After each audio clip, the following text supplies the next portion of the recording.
درود ملت جعفریہ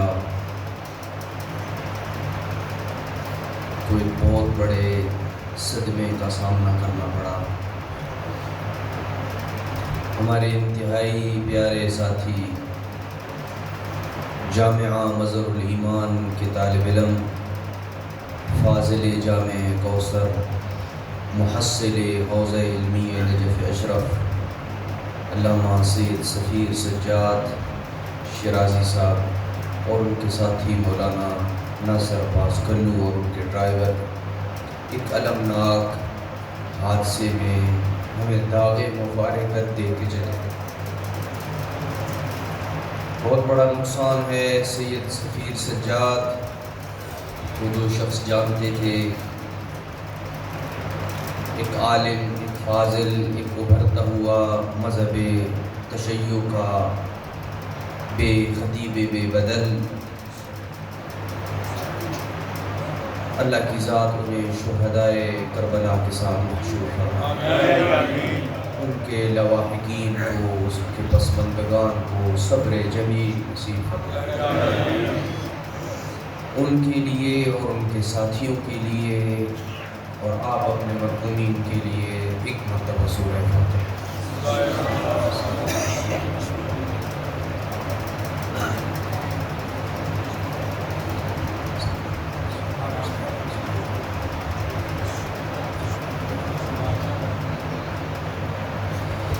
اللهم اغفر للمؤمنين والمؤمنات والمسلمين والمسلمات الأحياء منهم والأموات واعف بيننا وبينهم بالخيرات إنك مجيب الدعوات إنك على كل شيء قدير اللهم صل على محمد وآل محمد مل کے ایک صلوات بھیج دیں محمد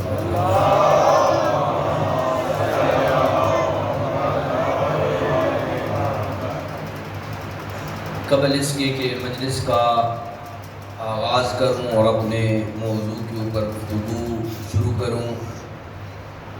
آج روز جمعہ ہے اور جمعے کے دن جہاں بہت سارے دیگر اعمال ایک انسان مومن کو بجا لانے چاہیے، ان اعمال میں سے ایک مختصر سا عمل آپ کی خدمت میں بیان کرنا مناسب سمجھتا ہوں، تاکہ جو بھی وہ عمل انجام دے گا انشاءاللہ اسے اس کا ضرور فائدہ ہوگا۔ ابھی دوران سفر ایک روایت نظروں سے گزری تو فرش مطالعہ آپ کی خدمت میں بیان کر دوں، تاکہ جمعے کی جو اعمال ہیں ان میں سے ایک سب سے افضل ترین عمل جمعے کا یہی ہے۔ پیغمبر اکرم صلی اللہ علیہ وآلہ وسلم فرماتے ہیں، پیغمبر فرماتے ہیں من صلی علیہ مرتن، جو بندہ مجھ پہ ایک مرتبہ درود بھیجتا ہے، وَأَسْمَعَ حَافِظَيْهِ، حافظین کہتے ہیں دو فرشتوں کو جو آپ کے کندھوں کے اوپر مأمور ہیں اس بات کے لیے کہ جو کچھ بھی آپ سے عمل ہو اس کو قلم بند کریں۔ اس کو کیا بولتے ہیں؟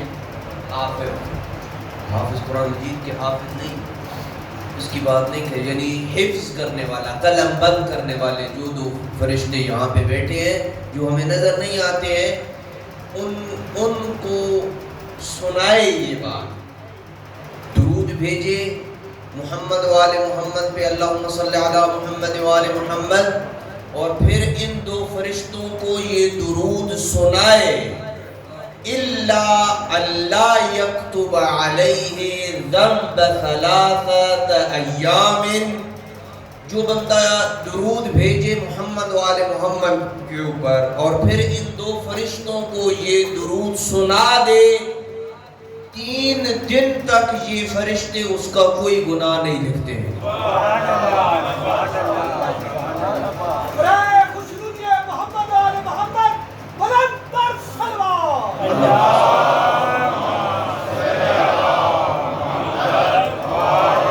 ابھی روایت چل رہی ہے لیکن میں اس کو یہاں روک کے ایک چیز کلیئر کرتا چلوں، شاید بعض لوگ اس سے غلط استفادہ نہ کریں، کہ آپ نے ابھی کہا جمعے کے دن یا ویسے ایک صلوات پڑھ لی تو 3 دن کیا بھائی کھلی چھٹی مل گئی، اب جو کچھ مرضی کرتے رہیں؟ یہ فرشتوں نے تو لکھنا نہیں ہے، ایسا نہیں ہے کہ ایک دفعہ صلوات بھیجے روزانہ صبح سویرے اور پھر اگلے 3 دن ایڈوانس جو ہے وہ کیا لے لے، پرمٹ لے لے گناہ کرنے کا، کیونکہ فرشتوں نے تو لکھنا نہیں ہے، لہذا صلوات پڑھو اور دل کھول کے گناہ کرو، ایسا نہیں ہے۔ یہ روایت اس بات کی طرف اشارہ کر رہی ہے کہ جو بندہ محمد و آل محمد کے اوپر ایک مرتبہ درود بھیجتا ہے، اللہ سبحانہ و تعالی ایسے اسباب پیدا کرتا ہے وہ گناہ کے قریب ہی نہیں جائے گا۔ سمجھ آئی نا؟ وہ گناہ کے قریب نہیں جائے گا، اللہ ایسے اسباب بنا دے گا، اور جب گناہ ہوگی ہی نہیں تو فرشتوں کے لکھنے کی نوبت ہی نہیں آئے گی، یہ مراد ہے، مگر نہیں یہ نہیں ہے، اللہ سبحانہ و تعالیٰ نیکی کے دروازے اس کے لیے کھولے گا۔ لہذا جو بندہ ایک مرتبہ صلوات بھیجے اور اپنے 2 فرشتوں کو سنائے، 3 دن تک اس کا گناہ نہیں لکھا جاتا، یعنی اسباب ایسے بن جاتے ہیں کہ وہ بندہ نیکی کے راستے پہ گامزن ہو جاتا ہے۔ اور پھر فرمایا کہ جو بندہ من صلی علیہ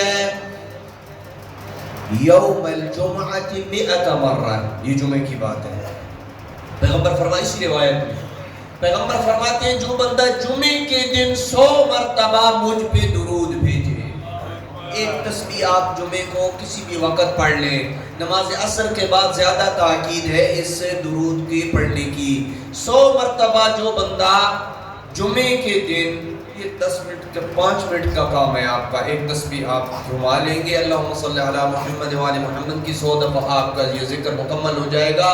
جو بندہ 100 مرتبہ جمعے کے دن محمد و آل محمد پہ درود بھیجے، غفر اللہ لہ خطیئتہ 80 سنہ، اللہ سبحانہ و تعالی اس کے 80 سال کے گناہ معاف کر دیتا ہے۔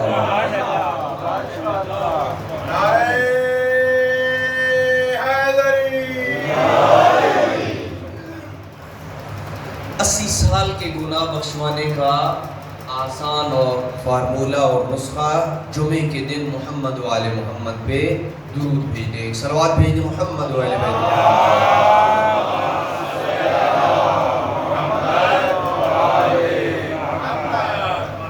کل کی گفتگو میں ہم نے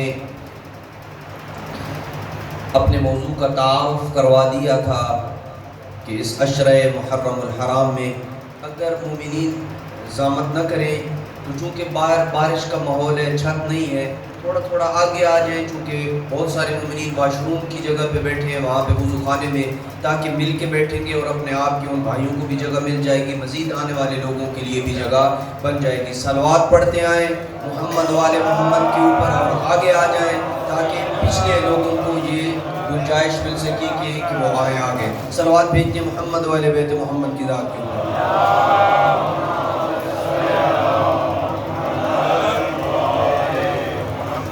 بار دیگر وہ افراد کے جو پیچھے بیٹھے ہیں ان کو اٹھانے کے لیے ایک مرتبہ صلوات بھیج دیں۔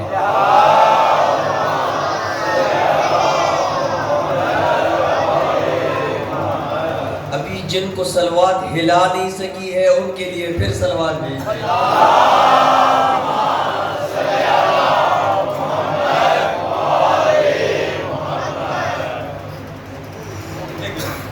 معرفت امام زمان یا معرفت امام کے متعلق یہ 10 مجالس انشاءاللہ آپ کی خدمت میں بیان کی جائیں گی، اگرچہ یہ موضوع ایسا ہے کہ جس کے لیے 10 مجالس ناکافی ہیں، لیکن یہ مجلس ایک گائیڈ لائن ہوتی ہے، باقی انسان کو خود پڑھنا پڑتا ہے اور ایسی چیزیں تلاش کرنا پڑتی ہیں کہ جس سے انسان کی جو ایجوکیشن ہے، جو اس کا علمی لیول ہے وہ خود بخود بلند ہو۔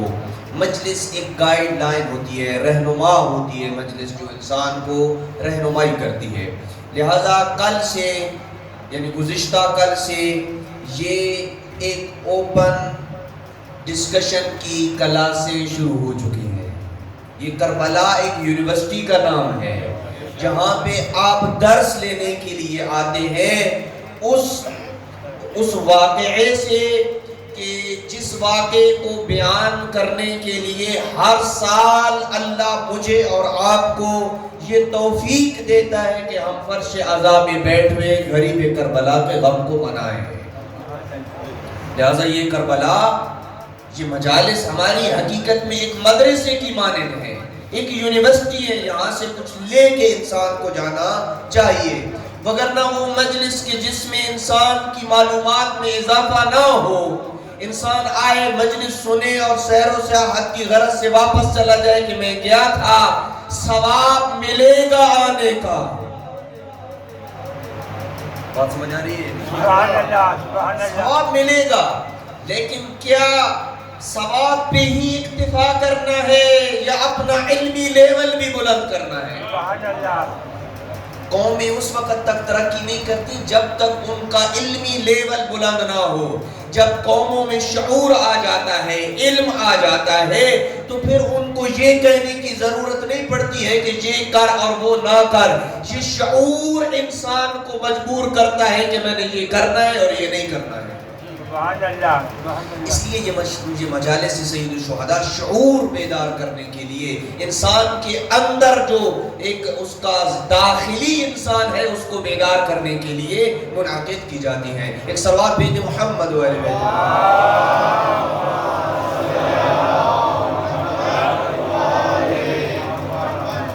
کل ہم نے بیان کیا تھا کہ معرفت امام یہ دو لفظ ہیں. معرفت کا مطلب ہم نے بتا دیا کہ معرفت شناخت نہیں ہے.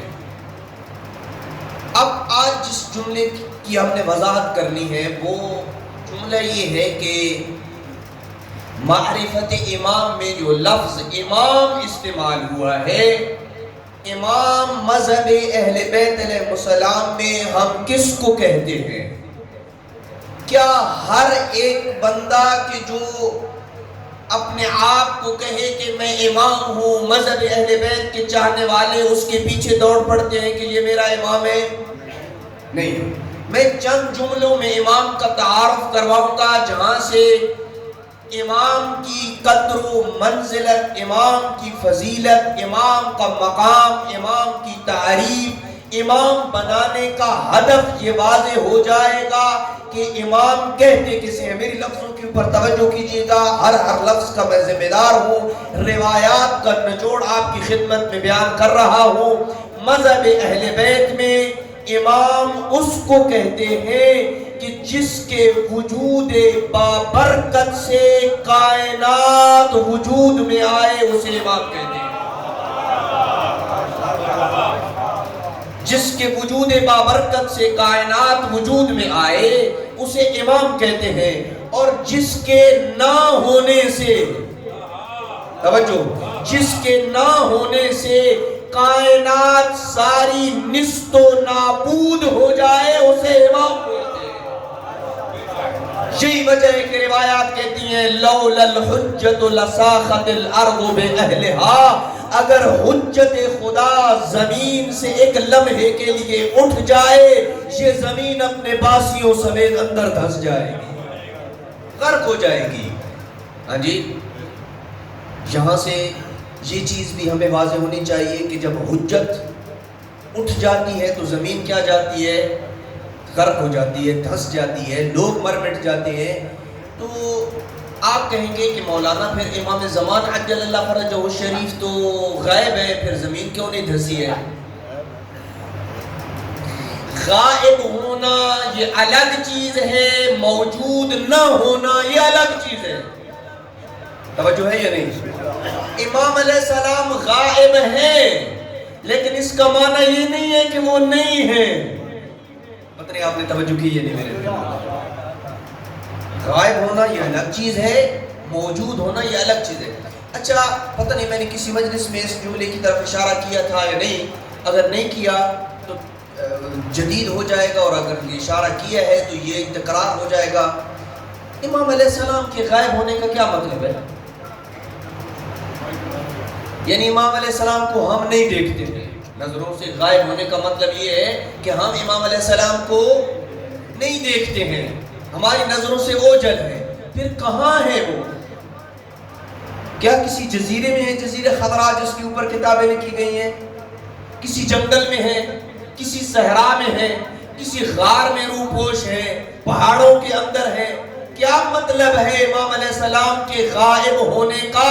غیبت امام زمان کا مفہوم یہ نہیں ہے کہ وہ ہماری نظروں سے اوجھل ہے اور ہم ان کے وجود مبارک کو نہیں دیکھ سکتے ہیں۔ نہیں، ایسا نہیں ہے، ہم ان کے وجود کو دیکھتے ہیں لیکن یہ نہیں پہچانتے کہ یہ مہدی برحق ہے۔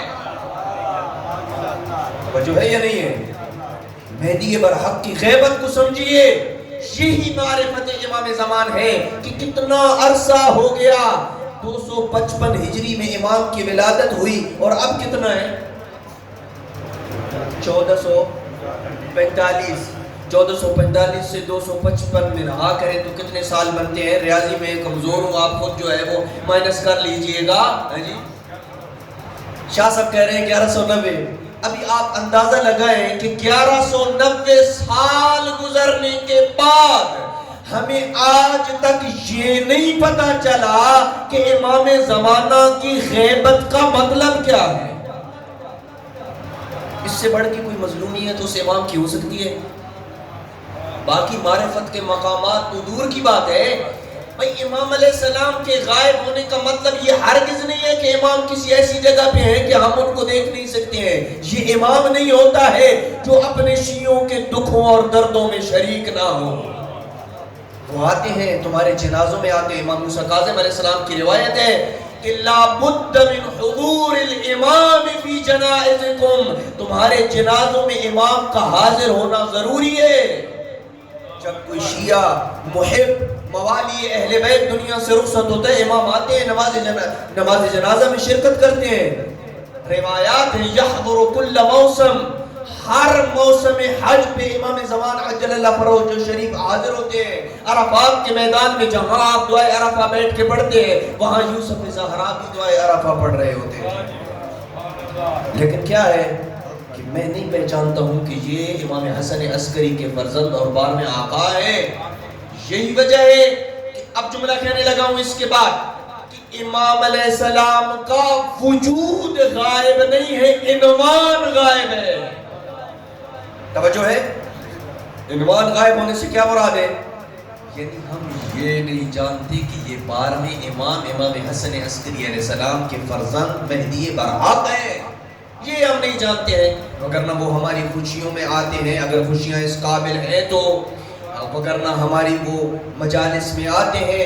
آپ کا کیا خیال ہے؟ آپ کربلا کی زیارت کے لیے اتنا پیسہ یہاں سے لگا کے جاتے ہیں، اربعین کی واق میں شریک ہونے کے لیے، جہاں کروڑوں افراد اس واق میں شرکت کر رہے ہوتے ہیں، تو کیا وہ اپنے جد کے لیے واق میں شریک نہیں ہوں گے؟ جن کا یہ ایمان ہے کہ وہ وہاں پہ ہوتے ہوں گے، وہ ذرا اتنی ایمان افروز صلوات بھیج دیں۔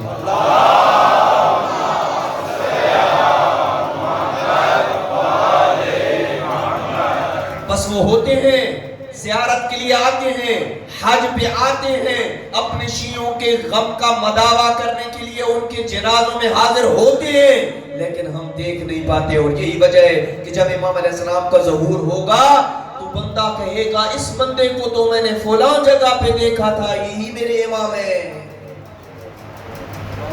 اور اگر آپ کہیں نا کہ امام علیہ السلام کا وجود ہم سے غائب ہے، پھر اس کا مطلب ہے کہ غیبت کبریٰ میں امام علیہ السلام سے ملاقات نہیں ہو سکتی، جبکہ مستقل کتابیں علماء نے لکھی ہے کہ امام علیہ السلام کے ساتھ ملاقات غیبت کبریٰ میں بھی ہوئی ہے۔ غیبت کبریٰ، غیبت صغریٰ اور غیبت کبریٰ سمجھتے ہیں یا نہیں سمجھتے ہیں؟ غیبت کبریٰ میں امام علیہ السلام کے ساتھ ملاقات ہوئی ہے، فقط علماء کی نہیں، عوام کی ملاقات، عام بندوں کی ملاقات ہوئی ہے۔ ایسے اعمال موجود ہیں جن کی کی اہل بیت علیہ السلام نے تاکید کی ہے کہ جو بندہ ان اعمال کو انجام دے گا اسے وقت کے امام کی زیارت نصیب ہوگی، خواب میں نہیں، اپنے جیتے جاگتے جو ہے وہ اسے زیارت نصیب ہوگی۔ لیکن جب اسے زیارت نصیب ہوگی تو وہ اس وقت نہیں پہچان پائے گا کہ یہ میرے وقت کے امام ہیں۔ سید شہاب الدین المرعشی نام سنا ہوگا، جن کا قم میں ایک بہت بڑا مکتبہ اور لائبریری ہے۔ ان کی کوئی امام علیہ السلام کے ساتھ زندگی میں 3-4 ملاقاتیں ہیں۔ اگر آپ مجھے اجازت دیں تو میں ایک ملاقات کا تذکرہ کر دوں، جن کی جتنی توجہ اور خواہش ہے کہ اس سید جلیل کی امام کے ساتھ ملاقات کا تذکرہ کیا ہے وہ اتنی ذرا مشتاقانہ صلوات بھیج دیں۔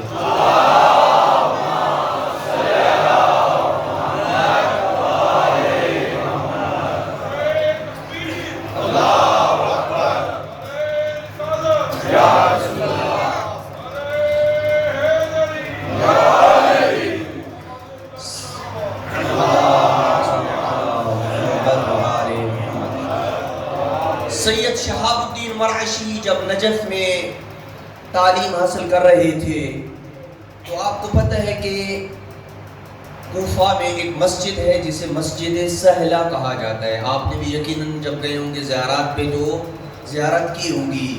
یہ امام زمانہ کا گھر ہوگا۔ جب امام علیہ السلام ظہور کریں گے تو یہ جگہ امام کا گھر ہوگی، اور بعض روایات میں ہے کہ امام علیہ السلام کا اسلحہ بھی اسی مسجد میں مدفون ہے۔ بہت ساری زیارات بھی اس مسجد کے اندر بنی ہوئی ہیں۔ کہا جاتا ہے کہ جو بندہ 40 شب بدھ، کیونکہ شب بدھ مخصوص ہے مسجد سہلہ کے ساتھ اور مخصوص اعمال بنے ہوئی ہیں، شب بدھ بہت رش ہوتا ہے وہاں پہ مسجد سہلہ میں۔ جب بھی آپ جائیں تو شب بدھ ضرور وہاں پہ جا کے زیارت کریں۔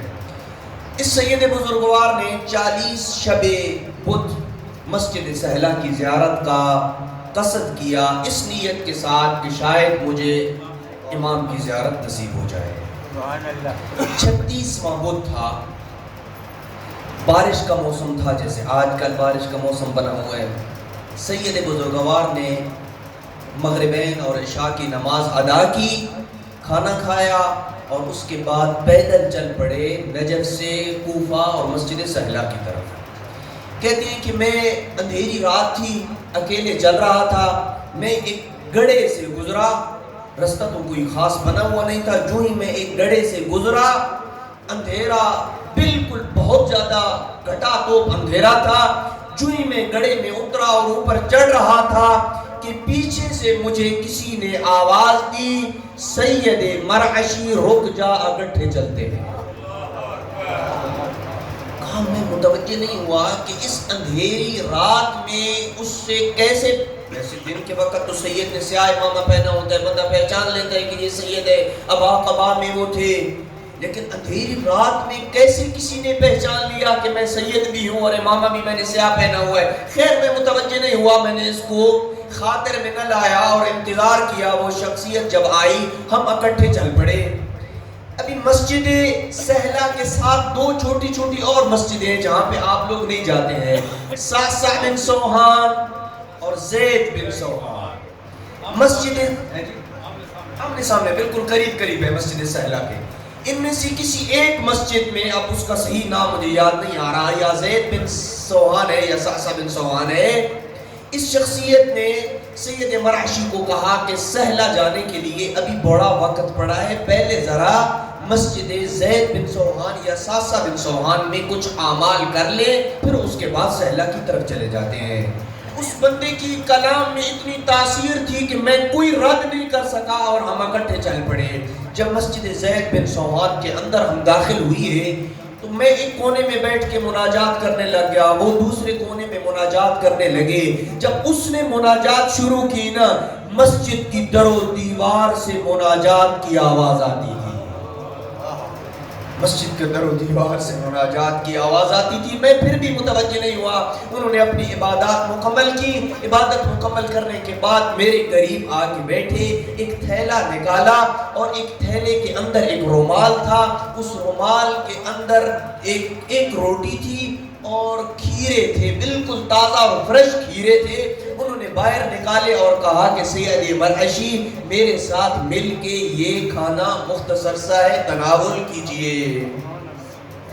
میں متوجہ نہیں ہوا کہ یہ موسم تو کھیروں کا نہیں ہے، یہ کہاں سے لے کے آ گئے کھیرے، لیکن میں نے تناول کی۔ یہ کہتے ہیں زندگی بھر میں اتنی لذیذ غذا میں نے تناول نہیں کی جو اس بندے سے میں نے یہ غذا تناول کی۔ کہا میں تھوڑا سا کھانا کھایا، پھر ہم مسجد سہلا کی طرف چل پڑے۔ مسجد سہلا کے اعمال مکمل کیے، وہ سید بزرگوار ایک کونے میں بیٹھ گئے، میں ایک کونے میں بیٹھ گیا۔ جب وہ اپنے اعمال مکمل کر لیے، مسجد کے بالکل عین سینٹر میں ایک مقام ہے، مقام امام صادق علیہ السلام۔ امام صادق کا مقام ہے، کہتے ہیں کہ میں وہاں پہ بیٹھا تھا، وہ شخصیت میرے پاس آ کے بیٹھ گئی۔ 2.5 گھنٹے میرا اور اس شخصیت کا ایک کلام ہوا، 2 سے 2.5 گھنٹے بیٹھا۔ امام علیہ السلام نے اس کے اوپر میں نے ایک ویڈیو بھی ان اعمال کے اوپر بنائی ہے، یوٹیوب کے اوپر بھی موجود ہے، ابھی وقت نہیں ہے کہ میں وہ سارے اعمال بتاؤں۔ امام علیہ السلام نے بتایا کہ نمازیں صبح کے بعد کیا پڑھنا ہے، ظہر کے بعد کیا پڑھنا ہے، عصر کے بعد کیا پڑھنا ہے، مغرب کے بعد کیا پڑھنا ہے، رکوع میں کیا پڑھنا ہے، زیارت جامعہ کی تاکید کی، زیارت عاشوراء کی تاکید کی، اور بہت سارے اعمال بتائے۔ ایک استخارہ معروف ہے امام زمان عجل اللہ فرجہ شریف کی طرف، وہ سید مرعشی کو تعلیم دیا اور پھر جا کے ایک کونے میں جدا ہو گئے اور اپنی عبادت میں مشغول ہو گئے۔ کہتے ہیں سید مرعشی کے فجر کے قریب جب میں نماز شب پڑھنے کے لیے آمادہ ہوا تو میرے دل میں خیال آیا کہ یہ شخصیت وہی تو نہیں ہے کہ جس کی تلاش میں میں آیا ہوں۔ کہتے ہیں کہ میں یہ دل میں خیال لے کے مسجد کے اس کونے کی طرف بڑھا جہاں پہ وہ عبادت کے لیے تنہا مصروف تھے۔ جو ہی میرے دل میں یہ خیال آیا میں دوڑ کے مسجد کی طرف گیا، مجھے کوئی چیز نظر نہ آئی۔ جب کوئی چیز نظر نہ آئی نا، سید مرعشی کہتے ہیں میں نے مسجد سہلا کی در و دیوار پہ میں نے ٹکرے مارنا شروع کی کہ یہ تو یوسف زہرا تھے جن کے ساتھ میں نے 2 گھنٹے گزارے ہیں۔ عزیزان، ان کا وجود غائب نہیں ہے، بس میں اور آپ یہ نہیں جانتے کہ یہ امام حسن عسکری کے فرزند امام زمان ہے۔ بس پتہ چلا امام علیہ السلام کی غیبت کا مفہوم کیا ہے۔ ایک صلوات بھیجئے محمد وآل بیت۔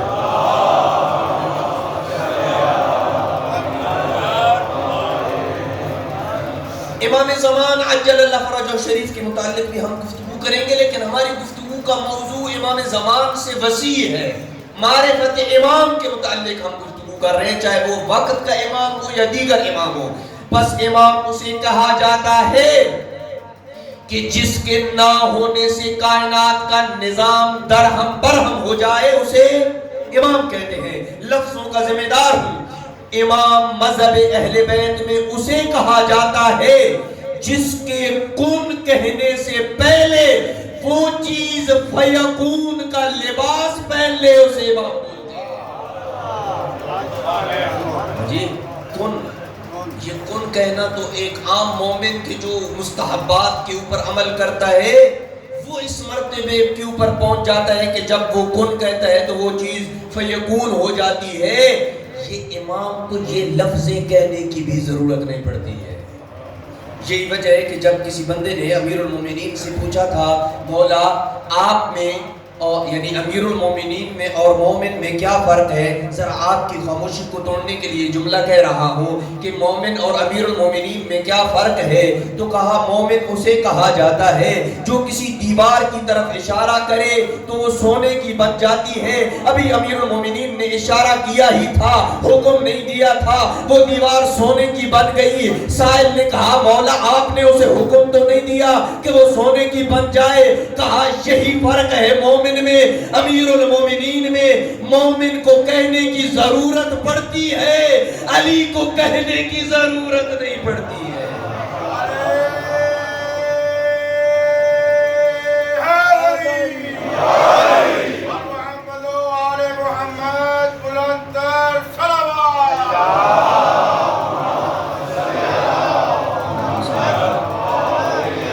یہی وجہ ہے کہ بعض افراد کا میں نے یہ جملہ پڑھا ہے کہ تیروں کے نرغے میں کربلا میں غریب کربلا گھرے ہوئے تھے، جبکہ لفظ کن پہ بڑا اختیار تھا.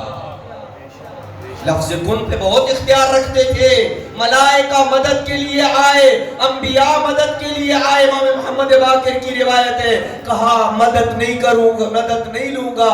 آج غریب کربلا مقام امتحان میں ہے، میں امتحان دوں گا. بس امام اسے کہا جاتا ہے کہ جو لفظ کن سے پہلے، کیوں؟ اس لیے کہ یہ اللہ کی مشیت کا مظہر ہے. وَمَا يَشَاءُونَ إِلَّا أَن يَشَاءَ اللَّهُ، یہ اللہ کی مشیت کا مظہر ہے. یہ جس چیز کا ارادہ کرتے ہیں وہ چیز ہو جاتی ہے.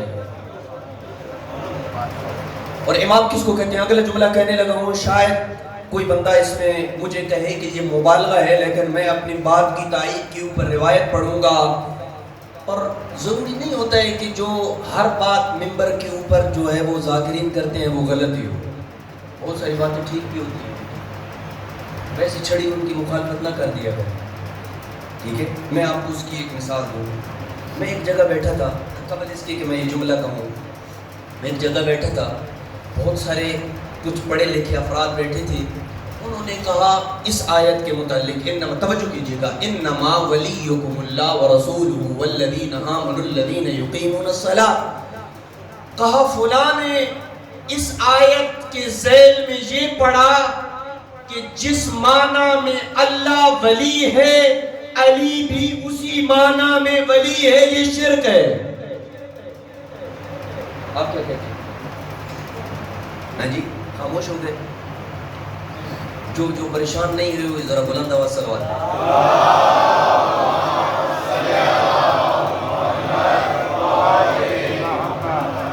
جس معنی میں جملہ کس کو کھولوں گا میں، توجہ کیجئے گا. اب یہ چیز اب کوئی چھپی چیز نہیں ہے. اب سوشل میڈیا کا دور ہے، ہر چیز بیان ہونی چاہیے. علم کلام اور فلسفے کی روشنی میں اس چیز کو کی گتھیاں سلجھانی چاہیے. علم بہت ترقی کر گیا ہے، فلسفہ بہت آگے چل گیا ہے، اس نے عقائد کی ساری چیزوں کی گتھیاں سلجھا دی ہیں. کوئی چیز اب مشکل نہیں رہی ہے. علم کلام کی پیچیدہ ترین بحث کو آسان لفظوں میں آپ کے گوش گشار کر لگو. اب میں 4 سال پڑھ چکا ہوں اور مجھے کوئی نہیں ہے کہ اگلے سال دعوت دیں گے یا نہیں. ٹھیک ہے، اس لیے اس سال خشک تبلیغ ہوگی. صلوات بھیج دیں محمد وعلیہ وسلم.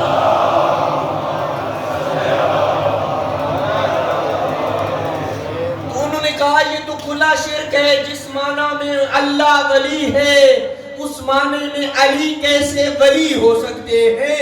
یہ تو شرک ہو گیا ہے. میں وہاں سے اٹھا، کوئی لفظ میں نہ بولا. ساتھ لائبریری تھی، مدرسہ مظہر الایمان کی یہ بات ہے. میں آغا محی الدین کاظم صاحب کی لائبریری میں گیا، تفسیر المیزان سید محمد حسین طباطبائی کی اٹھائی اور سورہ مائدہ کی اس آیت کو کھولا. سید محمد حسین طباطبائی کا یہ جملہ اسے پڑھ کے سنایا. والظاہر، نص عبارت آج بھی دیکھ لیجئے گا، والظاہر ان الولی بمعنى الواحد فی الجمی، کہ ظاہر آیت یہ ہے کہ اللہ، رسول اور علی تمام میں ولایت کا ایک ہی معنی ہے. پھر اگر علی کے لیے ولایت اور ہو اور اللہ اور رسول کے لیے ولایت اور ہو تو پھر فضیلت کیا ہے؟ فرق نہیں ہے. لیکن آپ کہیں گے کہ شرک کے مسئلے کو کیسے حل کریں گے؟ میں حل کرتا ہوں شرک کے مسئلے کو. اللہ کو بھی وہی ولایت ہے، علی کو بھی وہی ولایت ہے جو رسول کو ہے، علی کو بھی وہی ولایت ہے جو اللہ کو ولایت ہے. لیکن اللہ کی ولایت کا مظہر علی کی ولایت ہے. توجہ ہے یا نہیں؟ یہاں پہ ذرا رک کے ایک اور علمی نکتہ آپ کی طرف سماعتوں کی نظر کر رہا ہوں. اچھا، ایک چیز ہوتی ہے طول میں. آج بات نکل پڑی ہے تو اس علمی بات کو ذرا اہل علم بیٹھے. ایک چیز ہوتی ہے طول میں اور ایک چیز ہوتی ہے عرض میں. یہ طول و عرض پہلے سمجھا لوں. یہ آپ یہاں پہ نیاز کی لائن لگی ہوئی ہوتی ہے نا، ایک بندہ اس کے پیچھے کھڑا ہوتا ہے، پھر اس کے پیچھے کھڑا ہوتا ہے. یہ طول ہے یا عرض ہے؟ طول ہے نا. عرض کیا ہوتا ہے کہ سب کو آپ لائن پہ یوں کھڑا کرتے ہیں، یوں کھڑا کرتے ہیں، اور اب آج کی تقسیم آپ کریں. آپ خود یوں عرض میں کھڑے ہیں، یوں.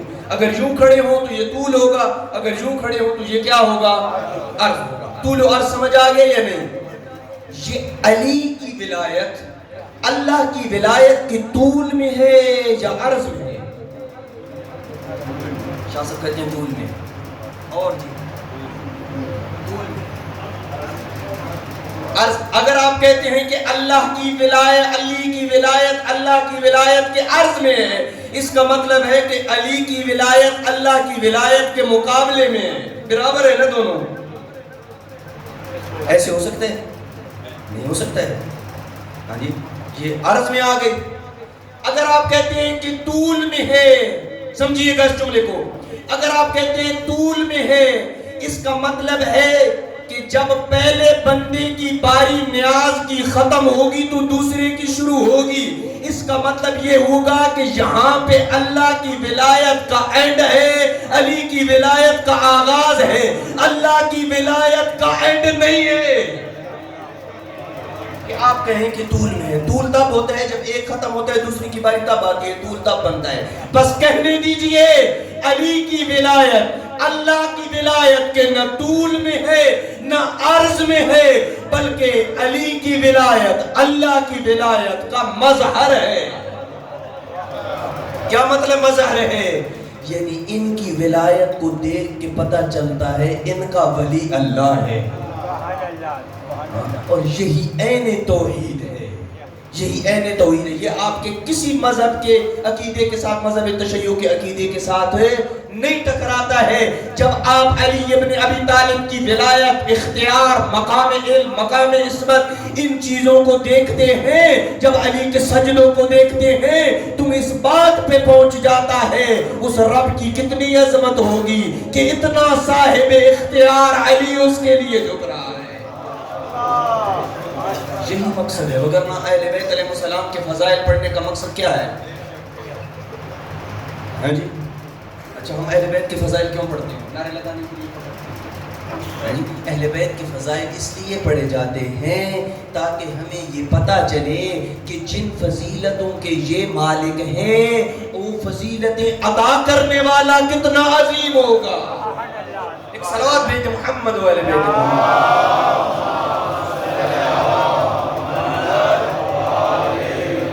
بارے دیگر صلوات بھیجیں.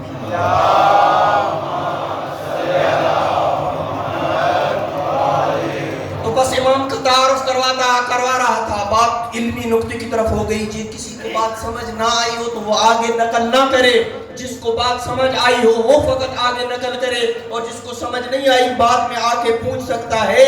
یہ علمی بات تھی جو میں نے آپ کے سامنے کی ہے، مگر نہ عام منبر کے اوپر یہ باتیں نہیں ہوتی ہیں. جبکہ یہی ہمارا المیہ ہے کہ اگر علم یہاں سے بانٹا جاتا تو آج یہ نہ کہا جاتا کہ ان کے فضائل کے اوپر فقط چپ رہنا ہے، سننا ہے، آگے سے کچھ بولنا نہیں ہے. یہ نہ کہا جاتا. یہ مذہب اہل بیت وہ چیز ہے کہ جو ہر چیز کے اوپر ڈسکشن کرتا ہے، ہر چیز کے اوپر بحث کرتا ہے. اہل بیت علیہ السلام کا مذہب. ایک صلوات بھیجیں محمد و اہل بیت.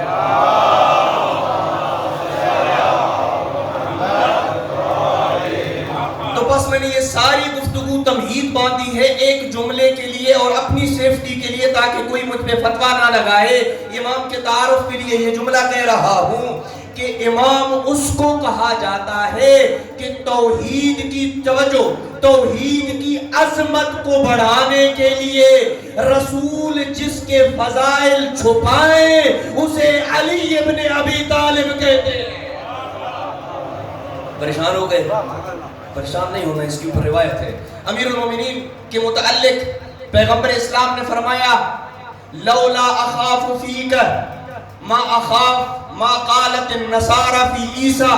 اے علی اگر مجھے یہ ڈر نہ ہوتا کہ تیرے بارے میری امت وہی عقیدہ بنا لے گی جو عیسیٰ کی امت نے عیسیٰ کے متعلق بیان کیا تھا عقیدہ، اور عیسیٰ کے متعلق عقیدہ آپ کو پتہ ہے کیا؟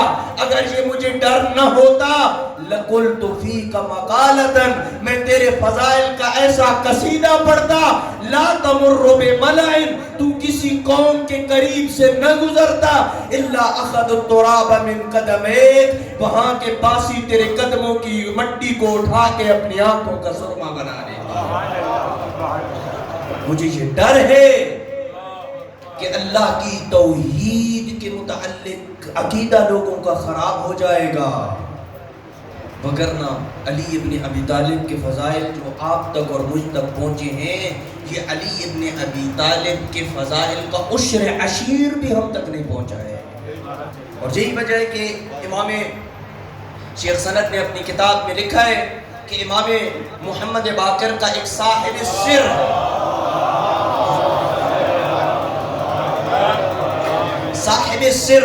صاحب سر کس کو کہتے ہیں؟ رازدان۔ ہر امام کا ایک رازدان ہوتا ہے۔ جابر ابن عبداللہ جعفی، انصاری نہیں، جعفی، یاد رکھیے ناموں میں مکسنگ نہیں کرنے۔ جابر بن عبداللہ جعفی کو امام باقر نے کہا تھا 70,000 احادیث ہماری ایسی ہیں، ایک دو نہیں، کتنی؟ 70,000 حدیثیں ہماری ایسی ہیں جو میں نے تمہیں اپنے فضائل کی تعلیم دی ہے، ان میں سے ایک بھی اگر تو نے کسی کو بتائی تو میں باقر آل محمد قیامت تک تم پہ لعنت کروں گا۔ جی، اور 70,000 ایسی ہیں کہ جن کو تم نے اگر چھپایا تو میں تب تم بھی قیامت تک لعنت کروں گا۔ بس کچھ حدود اربع بیان کیا، ان کو بتانا ہے، ان کو نہیں بتانا ہے۔ ہر بندہ اہل بیت علیہ السلام کے فضائل کو برداشت نہیں کر سکتا ہے، معرفت کے درجات چاہیے۔ ان حدیثنا صعب مستصعب، فرمایا ہمارے فضائل کی باتیں بڑی مشکل ہیں، لا يتحملہ، جس کو کوئی بندہ برداشت نہیں کر سکتا، الا نبی مرسل، نبی مرسل برداشت کر سکتا ہے، او ملک مقرب، اللہ کا مقرب فرشتہ برداشت کر سکتا ہے، او مومن امتحن اللہ قلبہ بالایمان، ایسا مومن جس کے دل کی اللہ نے ایمان کے ذریعے آزمائش کی ہو۔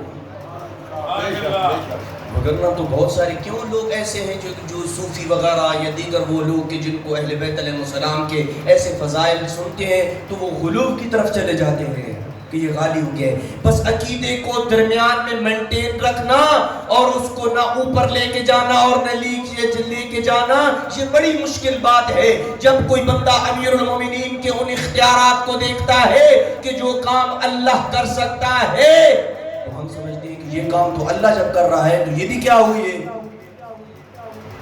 ہاں جی، نہیں۔ یہ سید خوئی علیہ الرحمہ نے بحث کی ہے اپنی کتاب میں کہ کیا اللہ جیسے کام کرنے والا اللہ ہو جاتا ہے؟ میں ابھی اس کو بات نہیں چھیڑ رہا چونکہ آپ لوگ مزید ناراض تاکہ نہ ہو جائیں۔ صلوات بھیجیں محمد و اہل بیت۔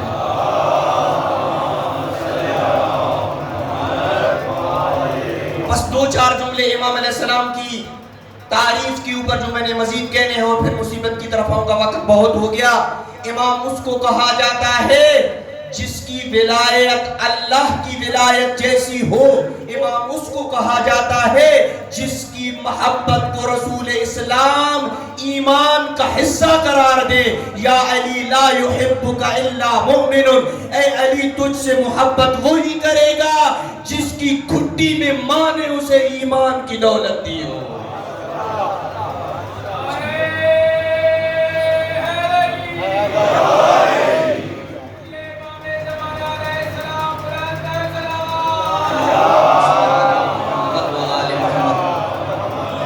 ایک جملہ آپ کی ولا کا نظرانہ کرنا چاہتا ہوں، آپ کی عقیدتوں کو سلام ہے۔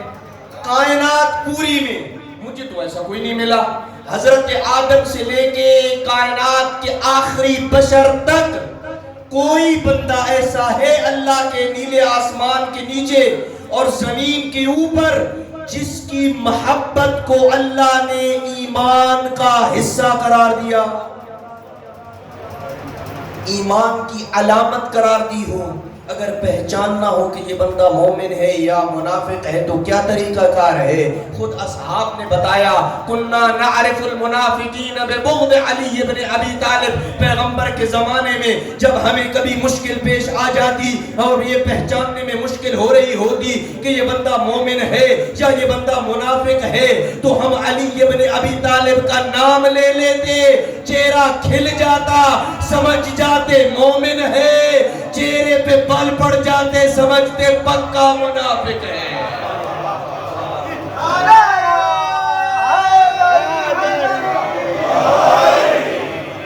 یہ نعرہ لیٹ آیا ہے ویسے. صلوات بھیجیں محمد.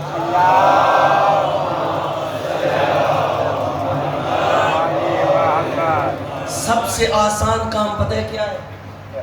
جالس میں اس قوم پہ نعرے لگا، سب سے آسان کام. لیکن ایک انسان کو جو نجف اشرف میں رہا ہو، جس نے 22 سال علی ابن ابی طالب کا نمک کھایا ہو، وہ جب اس قوم کے پاس آتا ہے تو دیکھتا ہے اس کا ایک شرعی فریضہ بھی بنتا ہے کہ وہ کچھ باتیں بھی بتائیں تاکہ اس قوم کا معیار علم بڑھ جائے، اس لیے کہ تمہاری نسبت باپ مدینۃ العلم کی طرف ہے. کائنات میں باپ مدینۃ العلم علی کے علاوہ کوئی اور نہیں ہے. جب تمہاری نسبت ہی علم کی طرف ہے تو پھر شیعہ علی کا جاہل ہونا یہ تک نہیں بنتی ہے. ایک صلوات بھیجئے محمد والے بیت.